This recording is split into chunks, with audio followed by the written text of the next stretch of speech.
Hola, bendiciones infinitas de nuestro Padre. Un saludo muy especial a todos nuestros oyentes de Radio El Camino. Gracias por acompañarnos en este nuevo programa. En esta ocasión, me gustaría recordar una historia que ocurrió en el tiempo de nuestro Señor Jesús. Una historia que estoy segura todos en alguna ocasión hemos leído o hemos escuchado, pero nunca está de más volver a repasar, porque cada ocasión que leemos las historias, la palabra de Dios, encontramos nuevos tesoros, palabras de ánimo, nuevas enseñanzas que nuestro Señor Jesús dejó. Y esta historia la podemos encontrar en el libro de Marcos, el capítulo 9, y es mejor conocida como la transfiguración de Jesús. Jesús recientemente les había dicho a sus discípulos que él iba a morir, que iba a ser entregado en manos de los sacerdotes, que iba a ser azotado, crucificado, pero que al tercer día iba a resucitar. Y estas palabras en las mentes de los discípulos habían causado miedo, habían causado una ruptura de los paradigmas que ellos tenían, porque todo el tiempo habían escuchado que el Mesías iba a liberar a Israel de los romanos, que el Mesías iba a ser el rey terrenal de los judíos. Le iba a devolver a los judíos toda la gloria que habían tenido en los tiempos del rey David, de Salomón. Aún más, el Mesías no podía morir, según la enseñanza dada por los dirigentes religiosos de aquel tiempo. Entonces, cuando los discípulos escuchan de labios de Jesús que el Mesías no viene a devolverle poder terrenal a la nación de Israel, se desaniman en sus corazones, se desalientan.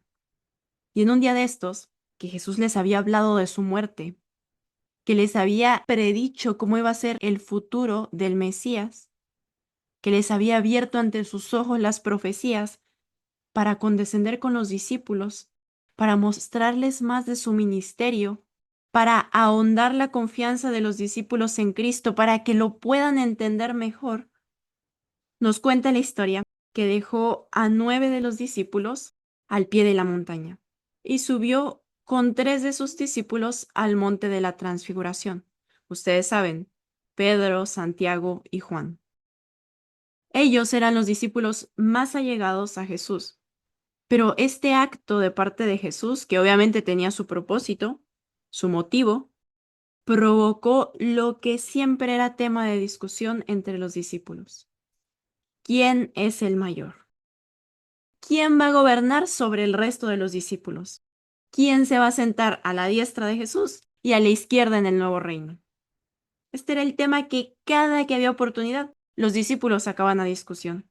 ¿Quién es el mayor de nosotros? De hecho, en una ocasión van y se lo preguntan a Jesús porque ya no encontraban salida a esa discusión. Y entonces dijeron, vamos a preguntarle al maestro, que él nos diga. Entonces, al ver los 9 discípulos que se tienen que quedar al pie de la montaña, que se está llevando a 3 de ellos, comienzan a tener celos de Pedro, Santiago y Juan. Y es hermoso cuando leemos lo que nos dice la inspiración sobre los eventos, porque nos revela los pensamientos que están teniendo los individuos, en este caso los discípulos, en esta ocasión.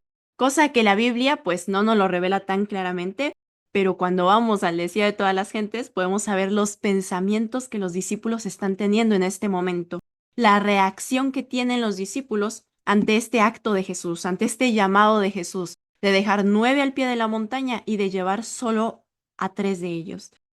Y nos cuenta que estos discípulos que se quedan al pie de la montaña comienzan a tener celos, comienzan a hablar de desprecio, a rumiar sus supuestos agravios, un supuesto desprecio que decían sentir de parte de Jesús. Y con estos pensamientos se incapacitaron para realizar la obra que Cristo tenía para ellos. Y aquí el título del tema de hoy, incapacitados para el servicio. Con sus palabras, sentimientos, reacciones, actos y pensamientos, estos 9 discípulos se incapacitaron para el servicio. Se incapacitaron para realizar la obra que Cristo tenía preparada para ellos. Y es interesante que los 3 discípulos que van con Jesús, Pedro, Santiago y Juan, también en sus mentes van quejándose, porque después de haber tenido un día largo y agotador, todavía tienen que subir la montaña tras Jesús.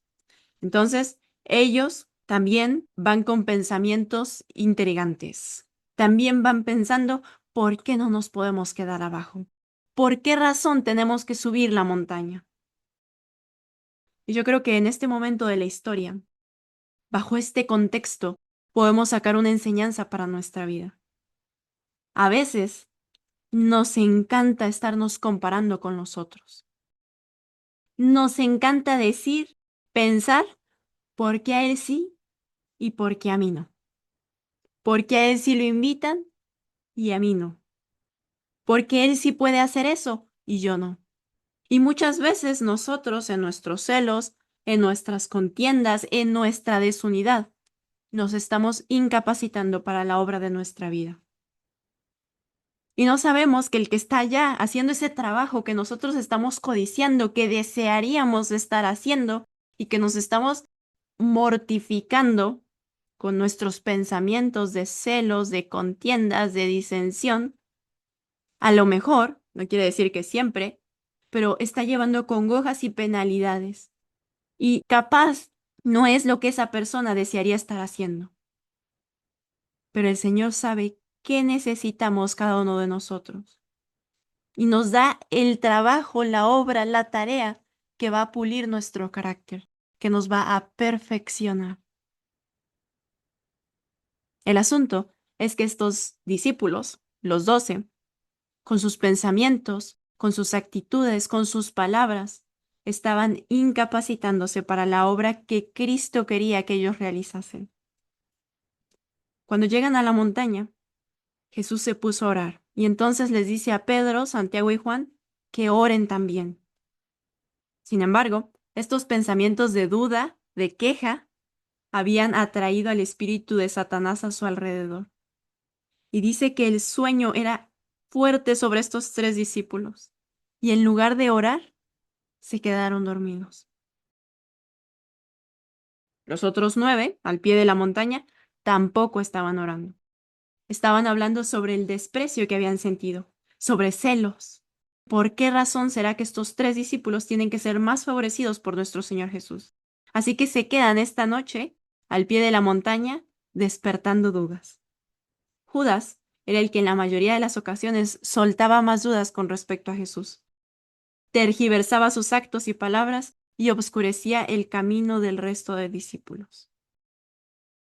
La obra de los 3 discípulos que acompañaron a Jesús era escuchar las palabras que iban a platicar Elías, Moisés y Jesús sobre los sufrimientos del Mesías en esta tierra, para que ya no solo estuviera en sus mentes que eran palabras de Jesús, que Jesús lo había dicho, sino para que unieran que también los profetas habían predicho que el Mesías tenía que sufrir. El objetivo es que se enteraran de ese pacto de paz que había ocurrido entre el Padre y su Hijo desde los días de la eternidad, entre ambos, como nos cuenta el libro de Zacarías. Jesús está orando para que la confianza de los discípulos en Él se profundice, que tengan una evidencia de su poder, de su misión en esta tierra. Pero los 12, en lugar de estar atentos, reflexivos, rogando, están haciendo todo lo contrario. En ese momento Jesús se transfigura, descienden Elías y Moisés, pero los 3 discípulos que están acompañando a Cristo en la montaña no alcanzan a comprender qué platican entre ellos. En su sueño, en su pesadez, no logran escuchar la revelación que se está haciendo del plan de redención. Esas palabras que deberían de haber sido de ánimo en sus vidas y para los conflictos que se avecinaban en la vida de Cristo, los discípulos, con sus oídos cargados de sueño, no las captan. Se incapacitaron para esa única tarea por la que habían subido a la montaña. Esa confirmación de su fe que Jesús quería que tuvieran no tuvo efecto. No tuvo el efecto que debió de haber tenido sobre ellos. Se habían incapacitado para la misión de sus vidas. Afortunadamente, sí escucharon las palabras del Padre que dijo, «Este es mi Hijo amado, a él oíd». Y estas palabras hicieron efecto en la mente de los discípulos. Años más tarde, cuando Pedro recuerdan estas palabras, dicen, nosotros escuchamos el testimonio del Padre que dijo que Jesucristo era su Hijo amado. Sin embargo, en este momento no pudieron escuchar toda la revelación que Cristo y el Padre les querían dar debido a sus pensamientos, debido a sus quejas. Y por esta razón, recorrer el camino a la cruz fue más difícil para ellos. La cruz, el plan de la redención, los tomó por sorpresa. De golpe les llegó una desilusión amarga, cuando debía haber sido la causa de su mayor gozo. El consejo de paz se había cumplido. El pacto que habían hecho el Padre y el Hijo cuando entrelazaron sus manos y se comprometieron a salvar a la humanidad, se había cumplido a la perfección. El único ser que podía morir por la humanidad había entregado su vida, y esto iba a dar como resultado la salvación de este mundo. Ya estaba amaneciendo cuando los 3 discípulos y Jesús comenzaron a descender la montaña. Pero los otros 9 discípulos al pie de la montaña también estaban en serios problemas. Había llegado la multitud buscando a Jesús, pero no lo habían encontrado. Solo habían encontrado a 9 discípulos que se habían destrozado a sí mismos. 9 discípulos incapacitados para realizar la obra de ese día. Entre la multitud había un padre que llevaba a su hijo enfermito, que en muchas versiones de la Biblia nos dice que era epiléptico. Ustedes saben, las epilepsias son un trastorno cerebral crónico que provoca convulsiones recurrentes debido a descargas eléctricas sobre las neuronas. Y estas descargas eléctricas, que pueden tener diversas causas, pues afectan la conciencia, el comportamiento y aún los movimientos del individuo, provocan que el individuo se mueva inconscientemente. Entonces, este padre va con Jesús, va a buscar a Jesús, diciendo que su hijo tiene epilepsias. Los discípulos tratan de sanar al joven de las supuestas epilepsias, pero como la noche anterior se habían incapacitado para esta obra, no pudieron realizarla. Como resultado, los sacerdotes, los rabinos, los enemigos de Cristo que habían venido a tentar a Jesús y aún el pueblo comenzaron a burlarse. Comenzaron a sembrar más duda sobre los discípulos. ¿Será que los discípulos tienen suficiente poder? ¿Será que Jesús les habrá dado poder para realizar milagros? Esta enfermedad es más fuerte que Jesús mismo. La fe comienza a desaparecer de los concurrentes, tanto de los discípulos, del pueblo reunido, pero también del padre del joven. Las dudas expresadas nos incapacitan para cumplir nuestro papel en este mundo. Escuchar dudas disminuye la fe. Si nosotros recordamos, anteriormente Jesús ya había mandado de 2 en 2 a los discípulos a sanar enfermos, a echar fuera demonios, a predicar que el reino de los cielos estaba entre ellos. Y los discípulos lo habían hecho, al punto de que llegaron contentos, felices con Jesús, diciéndole, Señor, hasta los demonios se nos sujetan. Y Jesús les dijo, no se maravillen, no se alegren de que los demonios se les sujetan. Alégrense más bien de que su nombre está escrito en el libro de la vida. Y aquí podemos encontrar una segunda enseñanza de palabras de Jesús. Aunque la iglesia adventista del séptimo día de aquel entonces había desfraternizado a los discípulos por seguir a Jesús, aunque los nombres ni de Jesús ni de los discípulos figuraban en los libros de ninguna iglesia de aquel entonces, ni de la iglesia que había mantenido la verdad todo el tiempo, la escogida por Dios, porque ya los dirigentes religiosos habían decretado que cualquiera que profesara fe en Jesús sería expulsado de la sinagoga. Aún así, el nombre de los discípulos estaba en el libro de la vida. Así que aquí hay bálsamo, hay ánimo para todos los que quizás han sido desfraternizados de sus iglesias, que los han expulsado por el nombre de Cristo. Para todos aquellos que quizá no tienen sus nombres en el libro de la Iglesia Adventista del Séptimo Día actual, por seguir al Cordero donde quiera que va. Pues no se preocupen. A pesar de eso, sus nombres pueden estar anotados en el libro de la vida, como fue en el caso de los discípulos. En este momento, los discípulos no pueden realizar esa obra que ya habían realizado anteriormente. Están incapacitados. No pudieron. En ese momento aparece Jesús y los 3 discípulos que van bajando de la montaña y todas las críticas, todas las burlas, las dudas mueren en los labios de la gente allí reunida. Y esa tensión se siente. Todos están avergonzados. Ustedes saben, cuando alguien está platicando y hay un grupo de personas platicando, llega alguien y todos se quedan en silencio. Y esa sensación de que se está hablando un tema que no quieren que escuche la persona que acaba de llegar es tensa. No es una sensación agradable. Entonces todos se quedan en silencio, avergonzados, y Jesús llega y pregunta, ¿qué está pasando? ¿Qué disputáis con los discípulos? Jesús ya sabía lo que estaba pasando, pero él quería escuchar. Esta pregunta retaba a los concurrentes a decir lo que estaban diciendo. Era como decir, continúen diciendo lo que están diciendo, a ver, cuéntenme. Entonces, entre la multitud, sale el padre de este joven y le cuenta a Jesús lo que ha pasado. Los discípulos no dijeron nada, los sacerdotes menos. Es el padre, el más necesitado de toda esa multitud, el que cuenta a Jesús la situación. Y le dice, he traído a mi hijo para que tus discípulos lo curen, pero tus discípulos no han podido curarlo. Y me encanta cuando estoy leyendo estas historias de los milagros de nuestro Señor Jesús, ver cómo el médico divino nos muestra, nos enseña cómo hacer esta obra. Cuando llega un paciente con nosotros, generalmente pues nos dice la enfermedad que tiene y muchas veces, en lugar de decirle un tratamiento o decirle qué hacer, uno inicia a hacer un montón de preguntas. Y uno hace preguntas y más preguntas para poder tener el cuadro clínico completo y así poder ayudar de manera efectiva a esta persona. Y aquí, en esta historia, vemos a Jesús que también comienza a hacerle preguntas a este padre. La única que registra la Biblia es cuánto tiempo hace que le sucede esto. Pero nos cuenta el deseo de todas las gentes que este padre le contó a Jesús toda la historia de sufrimientos que había tenido con su hijo. Al escuchar esta historia, Jesús se da cuenta de que lo que tiene este nene no es un ataque epiléptico. Estaba siendo poseído por un demonio. Entonces, Jesús sabe con quién se va a enfrentar. Está el príncipe de las tinieblas, el príncipe de este mundo, frente a frente con el príncipe de paz, el príncipe del cielo, nuestro Señor Jesús. Y Jesús, habiendo estado en comunión con su Padre toda la noche, tiene todo el poder de su Padre para que el Padre haga la obra por medio de él.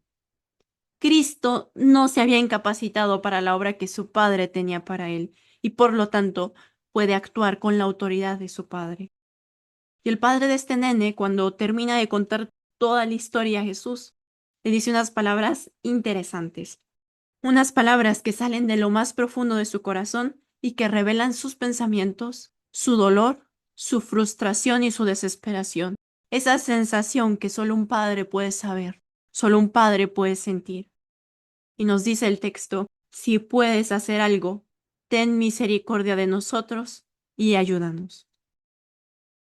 La actuación de los discípulos, de los 9 que quedaron al pie de la montaña, había provocado que la fe de este padre tambalease, que la fe del padre fuera vacilante, y ahora este padre ni siquiera creía que Jesús pudiera ayudar. Por lo tanto le dice, Señor, si puedes. Ya no confiaba en que Jesús podía. Ahora solamente si Jesús pudiese ayudarnos. Muchas veces, al nosotros incapacitarnos con nuestras palabras, nuestros sentimientos, con nuestros actos, rumiando nuestros supuestos agravios, esparciendo dudas en nuestro derredor, provocamos incredulidad en las otras personas. Somos piedra de tropiezo para la fe de los que nos rodean. Y Jesús le regresa la retórica al padre del joven y le dice, no, no es si yo puedo, más bien es si tú puedes creer, porque al que cree, todo le es posible. Y en ese momento, al escuchar las palabras de Cristo, este padre se da cuenta de que la sanidad de su hijo depende de su fe.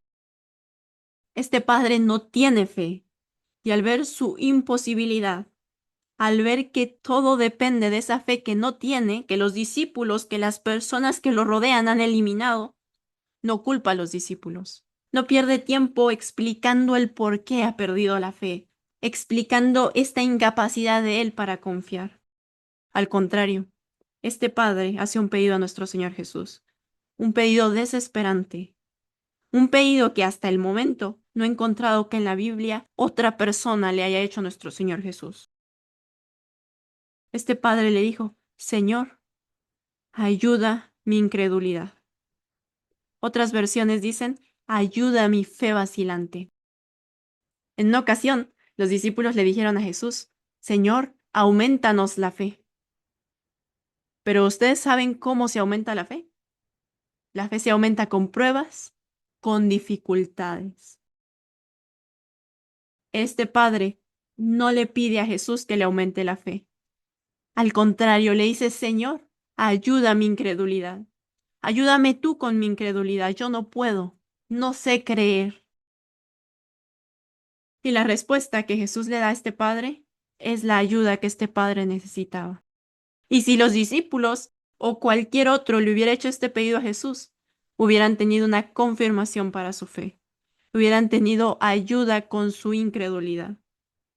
Jesús le contestó, espíritu mudo y sordo, yo te ordeno salir de él y no entres jamás en él.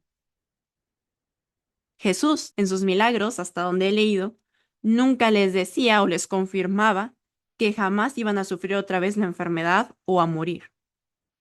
Por ejemplo, cuando curó a cojos o a los cieguitos, solo les decía que sean abiertos tus ojos y el cieguito veía, pero no les afirmaba que jamás iba a volver a quedar ciego. O cuando curó a otros endemoniados, tampoco les aseguró que no iban a volver a estar en manos de Satanás. Cuando resucitó muertos, tampoco les aseguró que no volverían a morir. Al contrario, hay casos registrados donde Jesús les decía, cuidado, vete y no peques más, no sea que te venga una enfermedad peor. Pero en este caso, en respuesta a la petición de este padre de que Cristo lo ayudara con su incredulidad, Jesús le dice, jamás volverá a entrar el demonio en tu hijo. En otras palabras, tu hijo va a estar sano, fuera del poder de Satanás, para siempre, hasta la muerte del joven. ¿Ustedes se pueden imaginar a este padre cuando pasó un día y su hijo estaba sano? 3 días y el hijo seguía sano. Una semana, un mes, un año. ¿Cómo la incredulidad del padre fue ayudada? Porque cada que se recordaba de este incidente o del sufrimiento que había tenido anteriormente con su hijo, tenía la confirmación de que las palabras de Cristo eran poderosas y eran verdaderas. Jamás su hijo iba a estar otra vez en poder de Satanás. Cuando habían pasado 10, 15, 20 años, no sé cuántos años más vivió este padre, pero cada que se recordaba, él tenía ayuda con su incredulidad. Tenía la confianza, la certeza y la seguridad de que Cristo era el Hijo de Dios. Y creo que aquí tenemos la cuarta lección que podemos sacar a nuestra vida. Necesitamos pedir ayuda con nuestra incredulidad. Y el Señor va a proveer el método perfecto en nuestra vida para que esa incredulidad sea ayudada. No con pruebas, como ocurría con los que pedían que se les aumentara la fe, sino con confirmaciones de que Jesús es el Hijo de Dios, con confirmaciones en nuestro diario vivir. Y nos sigue contando la historia que la gente se dispersó, se fueron, porque ya no tenían palabras de burla, de crítica, ya no había ambiente, ya no estaba propicio el momento para diseminar dudas. Jesús había sanado al muchacho, había ayudado a la incredulidad de este padre. Y cuando los 12 discípulos y Jesús están nuevamente a solas, los 9 discípulos que habían quedado al pie de la montaña le preguntaron a Jesús. Y me gustaría leerlo del Deseado de todas las gentes, así como nos lo cuenta la inspiración. Y nos dice, Deseado de todas las gentes, página 397, párrafo 1. Los 9 discípulos estaban todavía pensando en su amargo fracaso. Y cuando Jesús estuvo otra vez solo con ellos, le preguntaron, ¿por qué nosotros no lo pudimos echar fuera? ¿Por qué estábamos incapacitados para la obra que tú nos habías dejado? Ya lo habíamos hecho anteriormente. ¿Por qué no pudimos hacerlo ahora? Jesús les contestó, por vuestra incredulidad, porque de cierto os digo que si tuvierais fe como un grano de mostaza, diríais a este monte, pásate de aquí allá y se pasará, y nada os sería imposible. Mas este linaje no sale sino por oración y ayuno. Y Ellen G. White explica qué cosa era la que los privaba de poder realizar el servicio que Cristo quería que ellos realizaran. Nos continúa diciendo, su incredulidad, que los privaba de sentir una simpatía más profunda hacia Cristo, y la negligencia con que habían considerado la obra sagrada a ellos confiada, les habían hecho fracasar en el conflicto con las potestades de las tinieblas. Dos cosas: su incredulidad y la negligencia con que consideraban su sagrada obra. Muchas veces nosotros hemos estado en esta posición de los discípulos. Cada uno de nosotros tenemos una obra sagrada que ha sido confiada personalmente a cada uno de nosotros, distinta para cada quien. Así como cada uno de los discípulos tenía una distinta obra confiada, distintas tareas que realizar, distintos lugares a los que fueron mandados para ejecutar la orden de Jesús, y sin embargo era sagrada. Pero por nuestra negligencia, nuestra incredulidad, fracasamos estrepitosamente en el conflicto con las tinieblas. Las palabras con que Cristo señalara su muerte les habían infundido tristeza y duda.